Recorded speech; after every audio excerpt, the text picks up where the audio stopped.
오직 예수님, 예수님밖에 없습니다. 오늘 욥기 1장 1절에서 8절 말씀을 통해서 욥이 축복받은 비결, 이런 말씀을 전해드리겠습니다. 욥이 축복받은 비결이 있다, 이 말이죠. 욥을 보면요, 성경은 이렇게 이 사람을 칭찬하고 있습니다. 욥은 하나님 앞에서 온전한 자다, 정직하다, 하나님을 경외하여서 악에서 떠난 자다. 그리고 욥이 받은 축복은 아들 7과 딸 3이었더라 라고 했어요. 그러면서 재물에 대해서는 어느 정도로 받았냐 하면 양은 7천이요, 낙타는 3천이요, 소는 1000마리요, 암나귀는 500이요. 어마어마한 재산의 복을 받았어요, 이 사람이. 그래서 자식들이 잔치를 베풀면 또 이 사람은 자식들이 혹여 범죄했을까 싶어서 성결하게 하기 위해서 또한 번제를 하나님 앞에 드렸더라. 참 하나님 앞에서 흠이 없게 살려고 노력했던 사람입니다. 그래서 오늘 이 말씀을 통해서 욥이 축복받은 비결에 대해서 살펴봅니다. 욥이 축복받은 비결 첫째입니다. 번제를 드렸다, 이렇게 말씀합니다. 5절입니다. 그들이 차례대로 잔치를 끝내면 욥이 그들을 불러다가 성결하게 하되 아침에 일어나서 그들의 명수대로 번제를 드렸으니 이는 욥이 말하기를 혹시 아들들이 죄를 범하여 마음으로 하나님을 욕되게 하였을까 함이라. 욥의 행위가 항상 이러하였더라. 자, 오늘 여기에서 말씀하죠. 번제를 드렸는데 왜 번제를 드렸나 봤더니 혹시 아들들이 죄를 범하여 마음으로 하나님을 욕되게 하였을까? 그러니까 욥은 번제 드린 목적이 있어요. 성결하게 하기 위해서 번제를 드렸다라는 겁니다. 번제는 다른 말로 하면 예배입니다. 예배를 왜 드려야 되냐 하면 성결하게 하기 위해서입니다. 그 성결은 하나님을 욕되게 하는 것이 없을까 생각하는 게 성결입니다. 내 자식들이 지금 생일을 이렇게 쉬다가 혹시나 하나님께 욕되게 하지 않았을까, 늘 욥의 생각에는 하나님을 의식하면서 살았어요. 그게 오늘 욥의 번제를 통해서 나타나고 있는데, 오늘 그래서 욥이 하나님 앞에서 축복받은 비결인데 예배신앙이었습니다. 예배신앙을 오늘 욥을 통해서 어떻게 말씀하냐면 성결하기 위해서 예배를 드립니다. 우리가 예배를 왜 드려야 되냐? 하나님 앞에 나아가는 이 마음이 성결하기 위함입니다. 깨끗하기 위함이에요. 왜 그러냐면 이 번제 드렸던 사람은 왜 드렸냐면 자기 죄를 발견했어요. 죄를 발견한 사람이 번제를 드립니다. 그리고 예수님께서 번제로 죽어주셨습니다. 그것은 누구 때문이었어요? 바로 우리들이 죄 때문이었단 말이에요. 그래서 우리 죄가 예수님께 다 넘어가는 것이 번제였습니다. 그럼 우리는 하나님 앞에 지금 예배 드릴 때 무엇을 생각하며 드려야 되냐면 하나님, 내 마음이 하나님을 욕되게 하지 않는 것이 혹여 있지 않은지 생각하고 돌아보는 시간이 되게 하옵소서. 그게 우리들이 예배여야 된다는 겁니다. 한 번 한 번의 예배를 통해서 여러분들이 자녀가 학교 1학년부터 시작해 6학년까지 다 다녔는데 구구단도 못 내온다. 그럼 그런 학생들 서울대 가리라 소망하겠어요? 못합니다. 구구단도 못 외우는 애를 향해 가지고 나는 하나님을 믿으니 하나님이 우리 자식 서울대 들여보낼 것이요, 그런 하나님이 없어요. 우리가 하나님 앞에서 주여 내 믿음이 주님을 믿어서 시작을 했습니다. 그럼 예배로 시작하는 우리가, 예수님을 믿어서 시작하는 우리가 이제는 한 단계 올라가야 되는데, 그래서 오늘 욥은 항상 그랬더라 하잖아요. 욥의 행위가 항상 이러하였더라. 내 아들들이 범죄하여 하나님을 욕되게 할까, 마음으로 하나님을 욕되게 할까, 하나님을 항상 의식했던 이 욥. 여러분, 우리들의 예배가 하나님을 의식하는 예배가 돼야 됩니다. 하나님 앞에 한 번 와서 예배 드릴 때마다 하나님 앞에 주여 내 마음이 성결하기를 원합니다. 하나님 앞에서 그분을 의지하는 이 마음에는 흠과 티가 없기를 원합니다. 그래서 우리 주님이 흠과 티가 없게 우리를 위해서 이 땅에 오셔서 죽어주셨어요. 그럼 예수님의 흠과 티가 없는 그분의 의가 우리에게 들어왔어요. 그럼 우리가 그 의를 받은 사람들이 이제 하나님 앞에 나아감에 있어서는 하나님과 비교할 대상이 있으면 안 됩니다. 그래서 우리가 주님을 더 의지하고 주님만 내게 보이게 하여 주옵소서. 이 믿음으로 가야 하나님이 축복을 하십니다. 오늘 욥의 행동은 항상 이러했는데, 그러니 하나님이 저에게 양 7천을 주신 겁니다. 낙타 3천을 주신 겁니다. 소 1,000마리 주셨다 그 말이에요. 소 1,000마리. 저 충주에 가면 소 100마리 넘게 키우는 장로님이 계셔요. 그분 볼 때마다 나는 이야 부자다 그렇게 생각합니다. 근데 그분은 또 누구 보면서 부자라 했겠어요? 욥이 부자네 라고 하잖아요. 욥은 1,000마리 소를 키우는데 그에 앞서서 또 이제 낙타도 3천이요 양이 7천이요 생각하면 얼마나 많은 부를 하나님이 주셨어요. 그런데 욥이 하나님 앞에서 항상 이러하였더라 라고 했습니다. 세상의 그 어떤 즐거움 때문에 자기들의 마음이 빼앗긴 게 아니었어요. 자식들이 혹여 마음으로 하나님께 욕되게 할까 범죄하지 않을까 싶어서 욥은 하나님 앞에서 번제를 드립니다. 그러니까 자식들을 데려다 놓고 번제를 드리는 거죠. 너희들 세상에 잔치해 좋지요. 생일에 잔치하고 다 불러서 잔치하고 좋습니다. 하라 이거예요. 그런데 잔치를 하되 하나님을 멀어져서는 안 된다라는 겁니다. 여러분, 우리가 세상에 즐겁게 살아야 됩니다. 예수님도 말씀을 했어요. 항상 기뻐하라. 즐겁게 살아야 됩니다. 없이 어떻게 즐겁게 살아요? 있어야 즐겁게 살지. 여러분, 먹을 것도 없는데 날마다 병들어 죽게 생겼는데 그 사람 앞에 가서 당신 웃어보시오 해봐요. 미친 사람이지. 절대 그렇지 않습니다. 예수님 믿는 것은 하나님이 채워주면서 네가 있으라 그러고요, 먹여주면서 배부르라 그러는 거지, 아무것도 없으면서 배부르라 배부르라 해도 될 말이 아니란 말이에요. 그래서 하나님이 우리에게 오셔서 예수님이 가난한 자에게 복음이 전해진 것은 그 가난을 없애주기 위함이고, 병든 자에게 복음이 전해진 것은 병이 떠나가게 하기 위함입니다. 그러니 하나님이 해결해 주시고 우리 보고 기뻐하라는 겁니다. 여러분, 그래서 우리가 이제 욥을 보면 하나님이 왜 그렇게 주셨을까? 가득 주셨던 것은 욥이 행동이 항상 이러하였더라 라고 나왔어요. 우리 예배 드리면서 하나님 앞에 마음이 정결하게 나가는 저와 여러분이 됩시다. 그냥 한 시간 때우러 나온 게 아닙니다. 올 때부터 하나님 앞에 기대를 하는 겁니다. 수요 금요도 되도록이면 나와서 하나님 앞에 예배 드리면서 주여 내 마음을 기대하면서 하나님 앞에 나아가요. 그럼 하나님이 그 기대하는 사람들에게 성경은 말씀하죠. 간절히 나를 찾는 자가 만족할 것이며 라고 했어요. 간절히 나를 찾아야 된다. 그 간절이라는 건 살 빼는 거하고 똑같습니다. 살 뺄 때 간절함이 없으면 못 뺍니다. 등산 한번 해봐요. 간절함이 없으면 못 뺍니다. 그러니까 그런 간절함이 있으면 반드시 빼게 돼 있어. 근데 지금 내가 간절함이 사라졌어. 옛날보다. 옛날에는 간절함이 있었단 말이에요. 그러니까 86kg에서 69kg까지 갔는데 그 간절함이 있어. 나는 반드시 빼야, 얼마나 힘들고 지친지 말도 못합니다. 3일, 4일, 일주일 지날 때면 몸이 온갖 아프지 않은 데가 없어요. 그런데 너희 아픈 것보다 더 간절한 게 있어요. 나는 이것을 빼야 된다라는 이 간절함. 그 간절함이 있으니까 빠지잖아요. 만약에 내게 간절함이 사라졌다 하면 그럼 이번에 며칠 하고 말 겁니다. 그런데 우리 안에 이 간절함, 나는 빼야 된다라는 간절함, 이것을 빼야만이 내가 건강해진다라는 이 확실한 지식, 이게 내 안에 있으면요 우리는 할 수 있습니다. 그러니까 예배가 왜 그렇게 안 되냐 하면 그런 간절함과 확실한 지식이 없어서 그래요. 하나님 앞에 나아가면 욥이 이렇게 복받은 것처럼 우리도 하나님이 그렇게 주십니다 라는 확실한 지식과 함께 간절함이, 지식만 있으면 뭐랍니까? 간절함이 없는데. 그러니까 우리 안에는 지식과 간절함이 같이 작동이 돼야 되는데 그게 오늘 욥이었다라는 겁니다. 욥은 하나님 앞에서 이렇게 삶에 복 주시는 걸 알았어요. 그래서 욥이 축복받은 비결이 번제 드리는 겁니다. 예배 드리는 겁니다. 그 예배는 자신 안에 있는 흠을 없애버리는 겁니다. 혹여 내 안에 죄가 들어오지 않을까? 하나님을 향해서 욕되게 하지 않을까? 이런 것들 생각하면서 욥이 살았어요. 그러니 하나님이 얼마나 좋아했겠습니까? 이 땅에는 욥밖에 없다 그렇게 말하죠. 자, 우리 오늘 성경 창세기 12장 7절을 보시면 여호와께서 아브라함에게 나타나 이르시되 내가 이 땅을 네 자손에게 주리라 하신지라.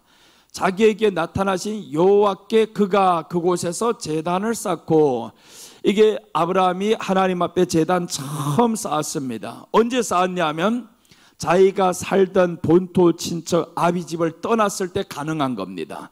그 아비집을 떠났을 때 했었던 처음 행동이 예배드렸던 거였습니다. 우리 예배가 왜 잘 안 되냐 하면 세상 것들을 내려놓지 못하면 예배가 잘 안 됩니다.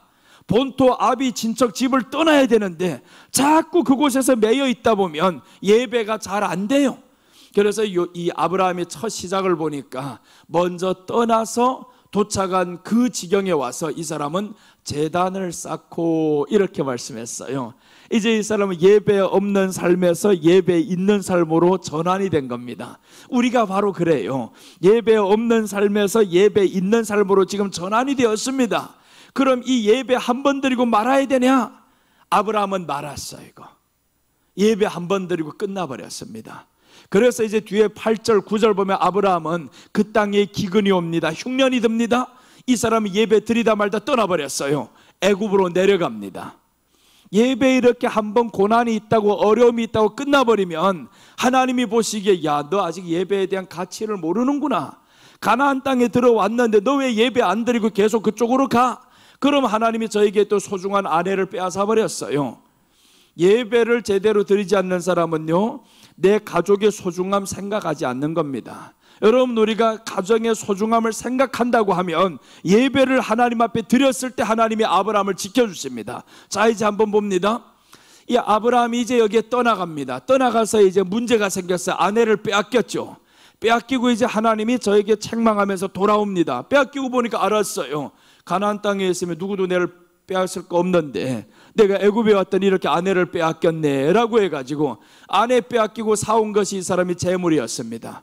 돈 받아왔어요. 아내 팔아가지고 돈 받은 거하고 똑같아요. 아브라함이 때는 믿음의 출발이어가지고 믿음은 없어요. 깊지 않아요. 그래서 이 아브라함이 떠났다가 이제 돌아오죠. 돌아왔는데 문제가 또 생깁니다. 아니, 가정 안에 다툼이 생겼어요. 식솔들이 많다 보니까 다툼이 생겨가지고 결국에 아브라함이 이때부터 결단하기 시작합니다. 다툼이 있을 때 이 다툼을 멈추게 만들어요. 멈추고 아브라함은 양보하면서 너 보기 좋은 것을 선택해서 먼저 가라. 그리고 아브라함이 둘째 했던 행동입니다. 자, 아브라함의 성장 과정을 보면 항상 이렇게 되어 있습니다. 창세기 13장 18절 보시면 이에 아브라함이 장막을 옮겨 헤브론에 있는 마므레 상수리 수풀에 이르러 거주하며 거기서 여호와를 위하여 제단을 쌓았더라. 자, 보세요. 이제 롯이 떠났습니다. 롯은 자식과 같은 이런 존재예요. 롯이 떠났어요. 롯이 떠난 이후에 이 아브라함이 이제 마므레 상수리 수풀에 이르러 거주하며 거기서 여호와를 위하여 제단을 쌓았더라. 두 번째 제단. 하나님 앞에 제단 쌓는 횟수가 많아지기 시작하고 점점 자기 안에 흠과 티를 버렸어요. 내가 좋아했던 그 롯, 가정의 문제 다 다툼은 내려놓자. 너와 다투기 싫어, 그냥 나가. 그렇게 해서 롯이 나갔습니다. 나간 다음에 이 사람은 침울해하지 않았어요. 하나님 앞에서 예배를 드립니다. 여러분, 우리가 소중한 거 잃으면요 마음에 침울해져요. 사람은 우울해집니다. 소중한 거 잃었다고 아이고 롯이 저놈이 저렇게 생각도 없이 떠났다 하고 침울해지는데, 그런데 아브라함을 보니까 여기서 여호와를 위하여 제단을 쌓았더라. 두 번째 쌓은 제단이었습니다. 자, 이렇게 이 사람이 넘어가면서 이제 14장에서 문제가 터지죠. 예배 없이 살던 이 롯의 삶에 있어서는, 롯은요 예배를 처음에 드렸던 삶이었습니다. 어떻게 할 수 있냐면 아브라함과 함께 어디에 왔냐면 가나안 땅에 왔잖아요. 가나안 땅에 와서 이 사람도 같이 들어간 겁니다. 애굽에. 그러니까 항상 예배의 삶을 같이 살다가 얻어오는 것을 보고 하는 사람인데, 롯이 이제는 예배 없는 삶으로 떠나가 버렸어요. 그러니까 그 땅에 이제 전쟁이 일어나잖아요. 롯이 들어가기 전에 전쟁이 없었습니다. 그런데 롯이 들어가던 그 시점을 하나님이 맞춰가지고 전쟁이 일어나게 만들어봤어요.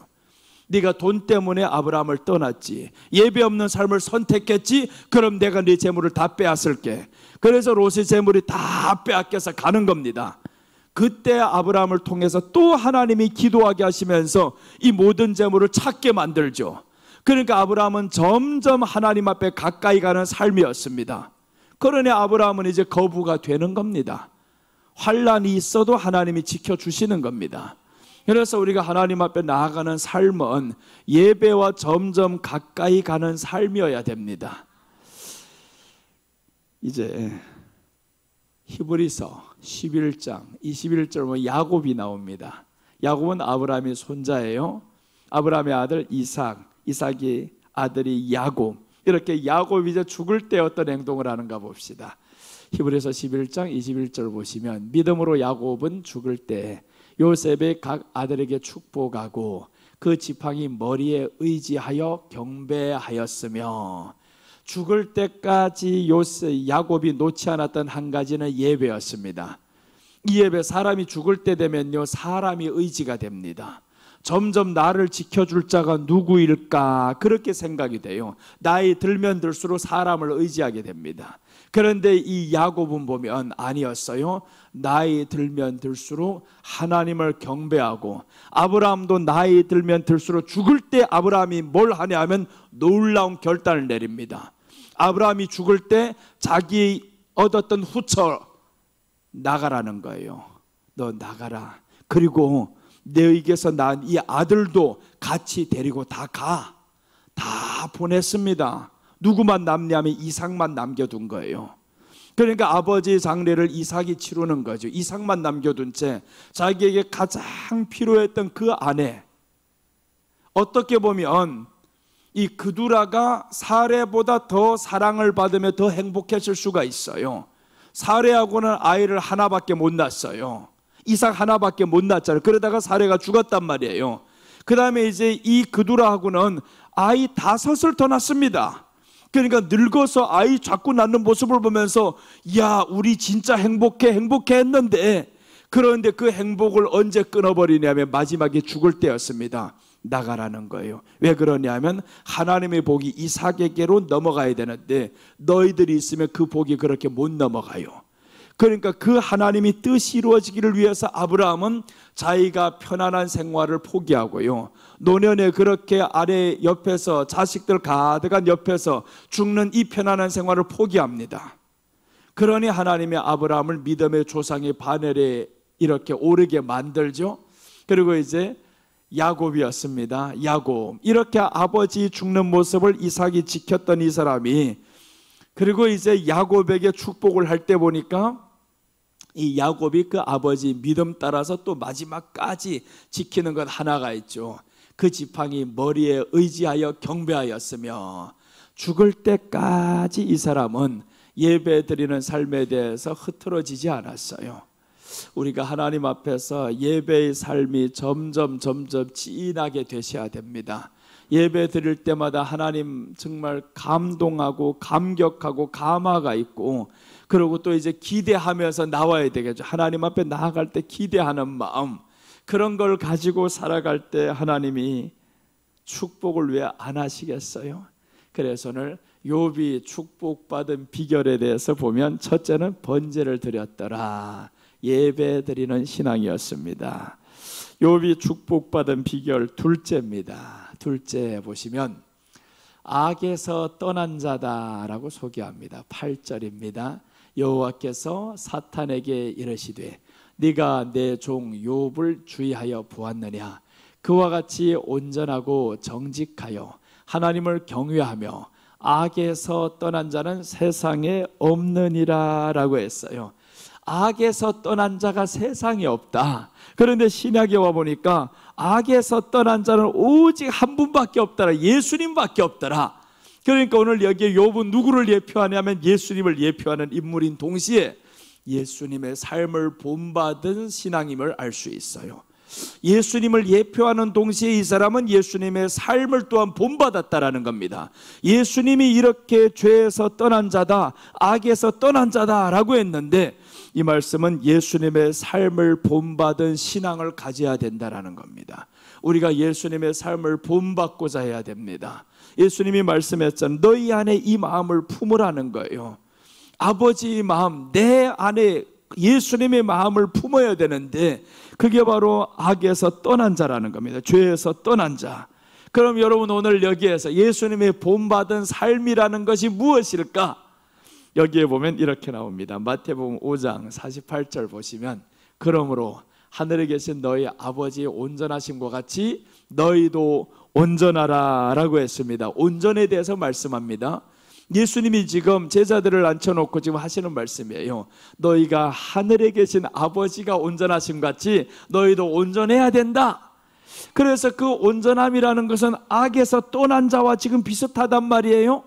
악에서 떠났다라는 것을 오늘 이렇게 표현하는 겁니다. 하나님이 온전한 같이 너희도 온전해야 된다. 자, 여기서 온전이라는 원어는 텔레이오스 이렇게 사용이 되는데 이 말씀의 뜻은요, 완성, 완전 이런 뜻이 있습니다. 악에서 떠난 자라는 것은 완성하는 겁니다. 하나님의 뜻을 완성해 나가는 것이고 하나님과 같이 완전하게 가는 겁니다. 그래서 예수님께서는 일을 시작하면 완성을 하시는 분이었어요. 완성을 한다. 중도 하차하는 게 아니죠. 완성을 하는 겁니다. 그게 바로 오늘 예수님의 삶을 본받는 신앙입니다. 아무리 자기가 하나님 앞에 산다고 해도요, 중간에서 떨어지면 아무 의미가 없습니다. 내가 지금까지 열심히 많이 해서 중간에서 떨어지면 의미 없습니다. 달리기 하다가 중간에서 넘어져 봐봐요. 의미가 있는가? 지난번에 달리기 하다가 100m 달리기에서 이 장애물 건너뛰는 달리기가 있잖아요. 그 달리기 하다가 세상에 마지막 그 앞으로 달리던 이 선수가 마지막 장애물에 탁 걸려가지고 넘어졌어요. 뒤에서는 따라오고 있지. 근데 이 순간에 어떻게 이 사람이 1등을 했냐 하면, 넘어졌는데 1등을 했어요. 어떻게는 넘어지는 순간에 이 사람이 이 머리를 돌려가지고 계속 굴러버렸어요. 그래서 2번 굴러서 앞에 딱 떨어졌는데 1위로 도착을 했어요. 2번 굴렀습니다. 넘어졌다고 포기한 게 아니었어요. 그 넘어져 달리면서 거기에 탁 걸려가지고 넘어지는 그 순간 이 사람은 여기에서 야 아차 끝났다가 아니라 마지막 순간의 지혜를 발휘하는데, 그 달리는 속도에 넘어졌으니까 얼마나 아프겠어요? 그 속도에서 확 오히려 뒹굴어 버렸어요. 또 한 번 훅 넘어졌다 훅 갔더니 딱 1위로 도착했어요. 그런데 놀라운 것은 옆 라인으로 넘어갔으면 안 된대요. 그 옆 라인으로 넘어가지도 않고 그대로 튕구러 버렸어요. 이렇게 딱 넘어갔더니 2바퀴를 돌았는데 그대로 1등을 했습니다. 여러분, 우리가 가다 보면 이렇게 넘어질 때가 있다 이 말이죠. 넘어지되 중요한 것은 넘어진 그 자리에서 빨리 일어나라는 겁니다. 빨리 일어나서 네가 뛰던 그 길에서 완성을 해야 된다. 넘어질 수는 있죠. 완성을 해야지. 그래서 오늘 여기에 말씀에 온전이라는 이 말씀에는 완성이라는 뜻이 있어요. 예수님이 이 땅에 하나님의 아들로 오셔가지고, 그런데 살다 보니까 누구의 아들이었어요? 실제는 사람의 아들이었잖아요. 목수의 아들이었잖아요. 사람은 목수의 아들이라고 비난합니다. 네가 나사렛에서 태어난 자가 자라나니까 뭘 하겠냐고 이렇게 사람들이 비난하는데, 예수님은 그 비난의 소리에 귀를 다 막아버렸습니다. 자신이 진짜 신분은 하나님의 아들로 이 땅에 온 것이거든요. 그런데 사람들이 보이는 이 현실은 그렇지 않아요. 네가 어떻게 하나님의 아들이냐? 우리가 너희 아버지가 누군지 다 봤어. 요셉이었어, 목수였어. 이렇게 사람들이 말합니다. 그럼에도 불구하고 예수님은 사람들의 말에 경청하지 않아요.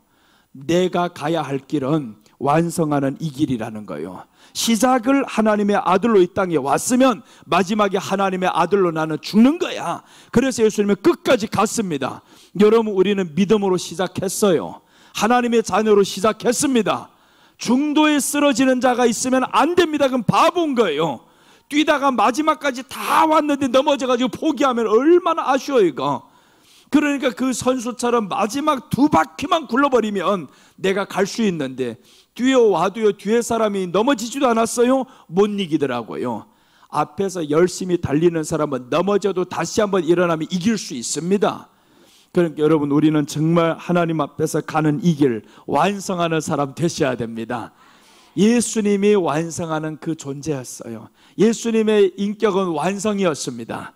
그래서 성경은 말씀하죠. 예레미야 33장 2절 보시면, 이를 행하시는 여호와, 그것을 만들며 성취하시는 여호와, 그의 이름을 여호와라 하느니가 이와 같이 이르시는도다. 자 보세요. 이를 행하시는 여호와라고 했죠. 이건 시작입니다. 그리고 그것을 만들며 성취하신다. 완성이잖아요. 하나님이 완성하시는 하나님이십니다. 그럼 우리가 악에서 떠난 자다, 이 말은 완성하는 거라는 거죠. 우리 주님이 우리에게 주신 이 구원을 하나님이, 예수님이 이 땅에서 완성했으면 우리도 또한 그 길에 있어서 완성해 가는 겁니다. 그래서 사도 바울은 말씀하는 거예요. 나는 구원을 두렵고 떨림으로 이루어 가노라. 이제 두렵고 떨림으로 이루어 가야 된다라는 겁니다. 그냥 구원받았으니 나 이대로 있을래 하면 안 되는 거죠. 오늘날도 예배 한번 드렸으니 그대로 있을래? 아닙니다. 예배라는 것은 무엇이냐면 오늘 드려진 이 예배가 내일의 삶으로 연결되는 게 예배입니다. 오늘 하나님 앞에 기쁨으로 예배를 드렸는데 내일부터 슬퍼졌어요. 그럼 어제의 예배가 예배 아니었다, 실패된 겁니다. 여러분, 오늘의 이 예배가 내일로 이어지시기 바랍니다. 오늘 드려졌던 이 소망과 이 기쁨이 내일로 이어져야 되는 겁니다. 그게 지금 완성해 가는 거죠. 완성. 이렇게 해서 한 번 한 번 계속 이어지다 보면 우리 안에는 완성에 가까운 마지막에 이 종착점이 온단 말이에요. 그때 얼마나 좋겠어. 종착점이 올 때, 그 종착점은 예수님이 나팔소리 울릴 때입니다. 나팔소리가 탁 울릴 때, 어제 내가 등산하면서 하마터면 또 옛날로 돌아갈 뻔했어요. 뭐냐 하면 족구를 끊어버렸단 말이에요. 그런데 어제 등산하는 그 코스 한 산을 넘어가면 족구장이 있는데, 야, 족구를 하는데 얼마나 즐겁게 하고 나보다 못하는 사람들. 그런데 거기서 쳐다보고 있으니까 누군가가 나보고 와서 그러는 거예요. 같이 와서 하시죠? 토요일 날마다 하는데 같이 하시죠? 이 마음에 얼마나 다시 한번 이게 부풀어 오르는지, 들어갈까 말까 하다가, 야, 이거 어떻게 끊었는데, 그 족구하다가 다리 다쳤지, 허리 다쳤지, 하나님은 몇 번의 신호를 줬는데 네가 또 그걸 흥분해, 이거 정신 빠진 놈아, 이러는 것 같아. 내 안에서 또 그렇게 정신 잃고 또 그거 쳐다보면서 흥분돼 가지고 나도 한번 가서 또 때려볼까, 때리는 꼬라지들 보니까 다 나보다 못해 보여요. 그래서 주여, 내가 한다 하면 저들 이기면 뭐 할 건데? 아무 의미 없는 거. 그래서 어제 아닙니다, 나 운동 못합니다, 그래 버렸어요. 운동 못합니다 라고 했어요. 할 수는 있는데, 더 잘할 수 있는데 못한다고 해버렸습니다. 유익하지 않은 건 끊어야 됩니다. 내 건강에 유익하지 않은 것, 내 영적인 삶에 유익하지 않은 것, 내가 그걸 완성하면 뭘 하겠냐고요. 의미 없지. 내가 완성해야 될 것은 예수님 안에서 그 신앙의 여정을 완성하는 길이야, 그러는 거죠. 신앙의 여정에서 족구하다 허리 다쳐가지고 누웠대요. 그럼 어떻게 완성이 될 건데요? 안 됩니다. 그래서 우리 중요한 것은 정말 주님 안에서 오늘 하나님 앞에 기쁨으로 예배 드렸으면 내일도 이어가는 저와 여러분이 되셔야 됩니다. 빌립보서 2장 5절에서 8절까지 보면 너희 안에 이 마음을 품으라. 곧 그리스도 예수의 마음이니 그는 근본 하나님의 본체시나 하나님과 동등됨을 취할 것으로 여기지도 아니하시고 오히려 자기를 비워 종의 형체를 가지사 사람들과 같이 되셨고 사람의 모양으로 나타나서 자기를 낮추시고 죽기까지 복종하셨으니 곧 십자가에 죽으심이라. 이 마음이 누구의 마음이냐면 하나님의 마음이었어요. 하나님은 이를 행하시는 여호와, 이를 성취하시는 여호와. 그러니까 오늘 예수님도 그 안에서 이를 행하러 이 땅에 왔잖아요. 사람의 모양으로 왔다가 예수님은 마지막에 그 성취가 바로 죽는 거였습니다. 죽는 것이었더라. 그래서 예수님은 끝까지 그 길을 다 이루고 갑니다. 그게 오늘 욥이 하나님 앞에서 살아가던 그 모습이었죠. 악에서 떠난 자라. 그래서 욥이 하나님 앞에서 악에서 떠난 자라고 자기는 그렇게 살았는데 자꾸 새 친구가 와서 죄가 없이 맞는 사람 어디 있냐, 네가 이렇게 맞는 것은 죄 때문이다. 자꾸 그러니까 욥이 싫은 겁니다. 나는 죄 때문에 맞는 게 아니야. 그런데 욥이 언제 깨닫냐면 욥은 죄 때문에 맞는 게 아니었어요, 실제로. 그런데 욥이 예수님 앞에 서 보니까 그 의와 비교해 보니까 나의 의는 더러운 것이었다. 그것 때문에 욥이 가만히 있는 거지 사람에게 죄를 지어서가 아닙니다. 그래서 이제 욥을 보면 악에서 떠난 자를 하나님은 알았어요. 욥은 당대에 하나님 앞에 의인이었더라. 그래서 욥을 칭찬하는 겁니다. 자, 모세도 보면 성경에서 이렇게 칭찬합니다. 모세를 보면 이 사람 모세는 온유함이 지면의 모든 사람보다 더하더라. 민수기 12장 3절의 말씀입니다. 이 사람 모세는 지면의 모든 사람보다 온유함이 더하더라 라고 이렇게 말씀했어요. 그래서 요셉, 모세, 욥, 이 다 공통점이 있죠. 이 사람들 다른 사람들보다 뛰어난 면들이 다 있었어요. 그래서 이 사람은 끝까지 그 믿음을 가지고 가는 사람이었다라는 겁니다. 자, 오늘 이렇게 우리가 주님 안에서 예수님의 삶을 본받는 사람들이 되어야 됩니다. 그 본받는 삶은 끝까지 하나님 앞에서 이제 완성의 길을 가는 겁니다. 자, 오늘 셋째 보겠습니다. 욥이 복받은 비결입니다. 욥이 축복받은 비결 셋째입니다. 동방 사람 중에 가장 훌륭한 자다 이렇게 말씀을 합니다. 동방 사람 중에 가장 훌륭한 자다. 3절 같이 읽습니다. 그의 소유물은 양이 7,000마리요 낙타가 3,000마리요 소가 500결이요 암나이가 500마리이며 종도 많이 있었으니 이 사람은 동방 사람 중에 가장 훌륭한 자라. 이 사람은 동방 사람 중에 가장 훌륭한 자라. 하나님이 이렇게 비교하면서 말하죠. 동방 사람 중에 가장 훌륭한 사람이다. 이것은 남들보다 뛰어난 신앙을 의미합니다. 동방 사람들하고 똑같은 게 아니었어요. 다른 사람보다 뛰어난 신앙을 가졌다 이 말이죠. 다른 사람보다 뛰어난 신앙을 가져야 됩니다.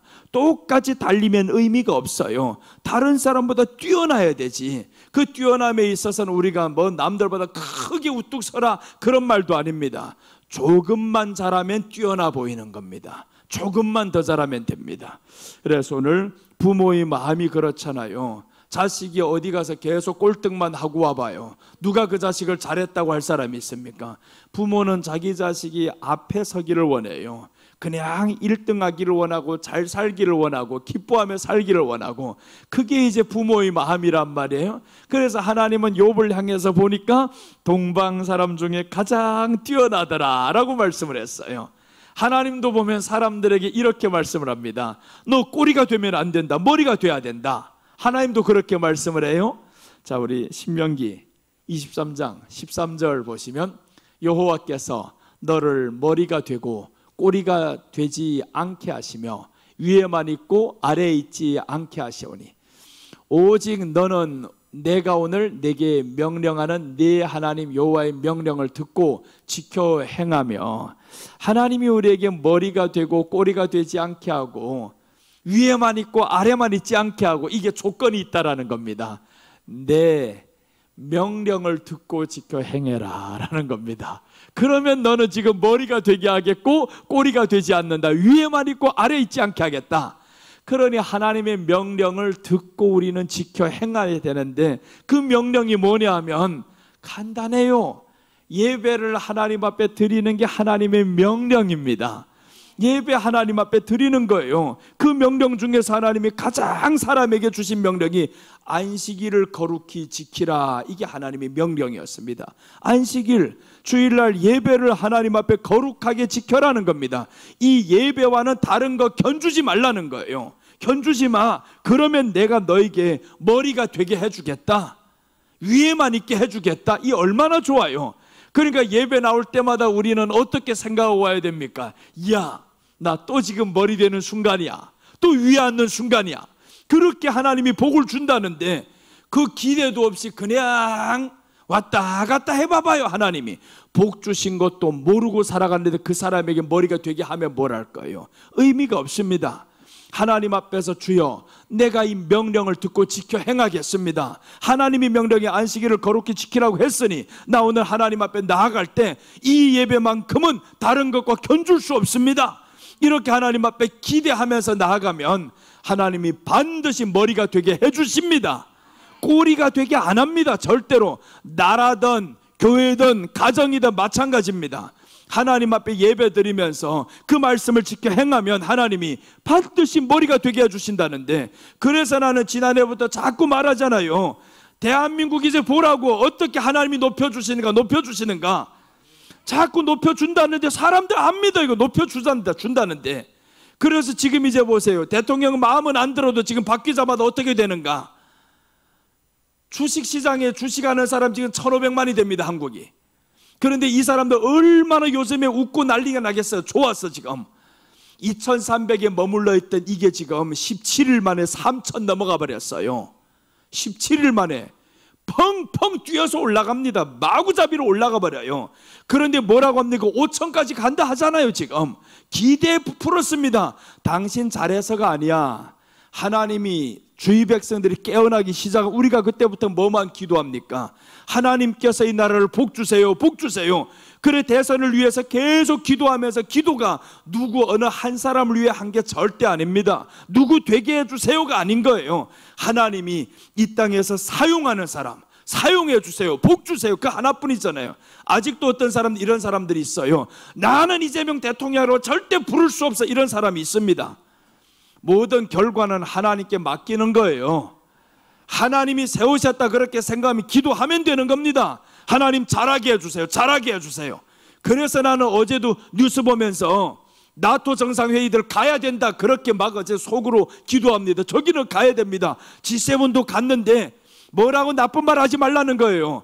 나토 거기 가서 또 이제 모든 걸 이뤄내고 그렇게 해서 돌아오면 나라가 잘 되면 얼마나 좋아요.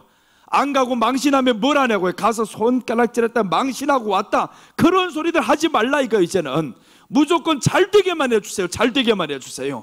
아니 그래가지고 저쪽 가서도 이게 잘 되고 저쪽 가서 잘 되고 다 모든 게 무기도 수출되고 방산 조선 이런 것들 다 잘 나가고 하면 얼마나 좋냐고. 그러다 그것만 되면 또 뭐 하냐고. 다른 것도 또 잘 돼야지. 그래서 이번에 보세요 하는 게 이 사람 내가 그래서 조금 달리 보는 게 있어요. 지금까지 잘 되는 거는요, 조선, 무기, 원전 이런 것들만 잘 됐단 말이에요. 그런데 이제 하나가 남았잖아요. AI, 로봇 이런 것들이 세상을 지금 주도해 나가고 있는데 우리가 뒤떨어지고 있어요 지금. 그러니까 로봇에 대해 투자를 100조를 하겠다 막 이러고 있잖아요. 여러분, 그러니까 우리가 기도해야 됩니다. 마음에 들지 않는 사람 됐다고 해가지고 기도 안 하고 그러면 안 되는 거예요. 이제는 하나님, 누가 됐든 간에 하나님이 복을 주시는 것은 예배 드리는 우리 때문입니다. 그래서 하나님 앞에 주여 이 나라를 복 주셔야 됩니다. 복 주시려면 앞에 서 있는 자가 잘해야 되잖아요. 잘할 수 있게 우리가 기도를 해야지. 그래서 사람은 미워도 죄는 미워도 사람 미워하지 말자. 그래서 이제 우리가 그렇게 갑시다. 나 정말 생각하면 짜증나서 말하기도 싫을 때가 있어. 이거 얼굴만 쳐다보면 면상을 쳐놓고 싶을 때가 있습니다. 그런데 그 하나 박아놨으면 속이 시원할 정도로. 그런데 지금 보면은 잘하든 못하든 뭐가 이게 올라가고 있잖아요. 3천 넘어갔다고 지금 난리가 나고 있는데 자기 주머니가 지금 채워지고 있는데 누가 싫어하겠어요 이거. 사람은요 화가 났다가도 돈 주면 좋아합니다. 돈 주면 무조건 좋아해요. 싸웠다가도 나 돈 100만 원 줄게 하면 그 사람이 웃어버려요. 화해의 가장 좋은 무기는 돈 주는 겁니다. 돈도 안 주고 그냥 화해해보세요. 어렵습니다. 돈 주면서 화해하면 너무 빨리 되는 거예요. 그래서 우리나라에 하나님이 복을 주시옵소서 해서 하나님이 돈을 퍼주는데 누가 싫어하겠어요? 여러분, 오늘 그 사람은 그 사람이고 우리 신앙은 그럼 어떡할 거냐 이 말이죠. 우리 신앙은 조금만 뛰어나면 된다라는 거. 조금만 뛰어나면 된다. 옆에 사람보다 조금만 나아도 하나님이 만족하는데, 그래서 우리가 다른 사람보다 뛰어난 신앙을 가져야 됩니다. 창세기 6장 6절에 보면 왜 하나님이 세상을 다 심판하고자 했는데 한 사람은 남겨두냐 하면 딱 한 가지 이유 때문에, 다른 게 없어요. 창세기 6장 6절 8절 9절 보시면 땅 위에 사람 지으셨음을 한탄하사 마음에 근심하시고, 이제 하나님이 근심해 다 없애버려야 되겠다 근심했는데, 그러나 노아는 여호와께 은혜를 입었더라. 이것이 노아의 족본이라. 노아는 의인이요 당대 완전한 자라. 그는 하나님과 동행하였으며. 노아 보면 완전하지 않아요. 뒤에 보면 노아가 어느 정도로 모자란 사람이냐 하면, 구원의 방주에 들어갔다가 그 방주 들어가서 엄청난 하나님의 은혜잖아요. 온 세상에 물이 꽉 차고 다 죽어갔는데, 동물 새끼 하나도 안 남게 다 죽었는데 내 안에 들어온 것들만 살아있어요. 그럼 하나님께 얼마나 감격하고 놀라워요? 배에서 나오자마자 이 사람이 했던 것이 있습니다. 포도나무 농사를 하면서 술 취해버렸어요. 그게 왜 취했겠어요? 저기서 하는 꼬라지들을 봤거든요. 그러니까 포도나무에서 나오는 그 포도주를 가득 먹고 술 취해서 옷을 다 벗고 있었더니 아들 와가지고 저주받게 만들고, 그게 누가 했대요? 노아 했지. 그러니까 노아 보면 완전한 거는 아니에요. 근데 하나님이 왜 완전하다 했을까? 그때 당시 노아처럼 나를 찾는 사람이 없거든요. 다른 사람보다 조금만 더 나아도 하나님은 완전하다고 그러는 거예요. 그러니까 하나님과 동행했으며 라고 했는데, 하나님의 그 의중을 이 사람이 알고 따라가는 겁니다. 하나님을 찾는 거예요. 남들은 하나도 찾지 않는데 노아만큼은 의인이요 라고 했잖아요. 의인은 어디에서 오냐 하면 창세기 15장 6절에 보면 아브라함이 그를 믿으니 그것을 그의 의로 여겼더라. 믿었어요, 하나님을. 그게 의가 된 겁니다. 믿었는데 행실은 똑바로 했냐? 그렇지 않아요. 정말 똑바로 했으면 술 취하면 안 되지. 모든 사람 앞에서 다 벗고 있었더라. 여러분, 내가 한번 이렇게 성령 충만해서 설교했는데 이제 오후 시간에 보니까 저기에서 술 가득 퍼먹고, 사무실에서 술 가득 퍼먹고 내가 옷을 다 벗고 누워있더라. 그런데 누군가가 와서 보고 오라고 목사님 다 벗고 저렇게 자빠져 있어 하고 누가 소문내버렸어요. 그럼 그게 좋냐고. 그게 완전하지 않잖아요. 그러면 안 되잖아요. 근데 노아가 그 행동을 한 겁니다. 그 앞에 보니까 노아는 그래도 하나님이 이런 행동이 있을지라도 노아를 보면서 하나님이 당대의 완전한 자라는 거예요. 아무도 나를 찾는 사람 없어. 세상 거 뭐 쫓아다녀. 그런데 이 사람이 나를 찾았어. 그 하나를 하나님이 만족해하는 그 모습을 보면서 하나님이 딱하지도 않아요. 이 하나님이 온 세상에 하나님 찾는 사람 하나도 없는데, 그런데 노아 같은 이 사람이 하나님을 찾았어요. 하나님을 믿었어요. 믿고 나서 이제 그 구원의 방주 들어갔다 나와서 다 술 취해서 넘어졌어요. 그래도 하나님은 노아를 끝까지 세우잖아요. 한 번의 실수를 하나님이 덮어주시고, 네가 그렇게 해서 덮어줄게. 너희 실수보다 네가 나를 믿었던 그게 내게는 더 감격이다, 더 좋았다, 그 말이잖아요. 우리에게 있는 죄보다 예수님이 나를 위해 죽어주신 그 의가 더 크기 때문에 죄가 용서받는 겁니다. 그러니까 우리는 그 예수님 안에 들어가서 예수님 붙잡는 거예요. 주님 고마워요. 내 이 죄가 이렇게 많은데, 내가 나를 봐도 때려주고 싶은 이런 죄들이 얼마나 많아요.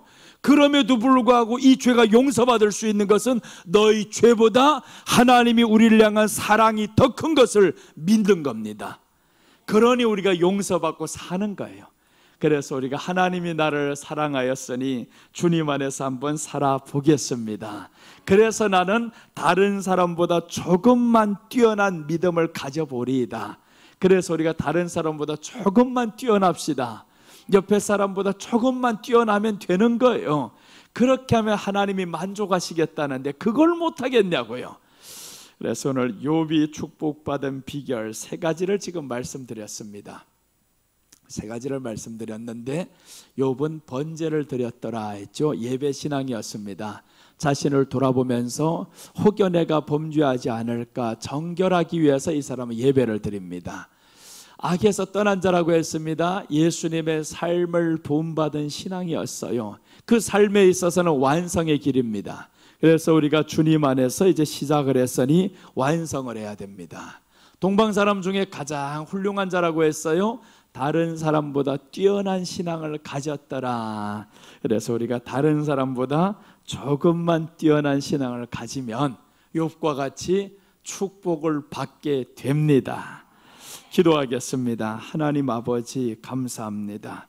오늘 욥이 축복받은 비결을 통해서 우리도 하나님 앞에서 번제를 드리며 이렇게 예배를 드리며 나아가는 모습이 더욱더 자신을 돌아보며 하나님 앞에 성결하게 하기 위해서 혹여 마음으로 하나님을 욕되게 하지 않았을까, 이렇게 생각하며 점점 거룩해지는 예배가 되게 하여 주시옵소서.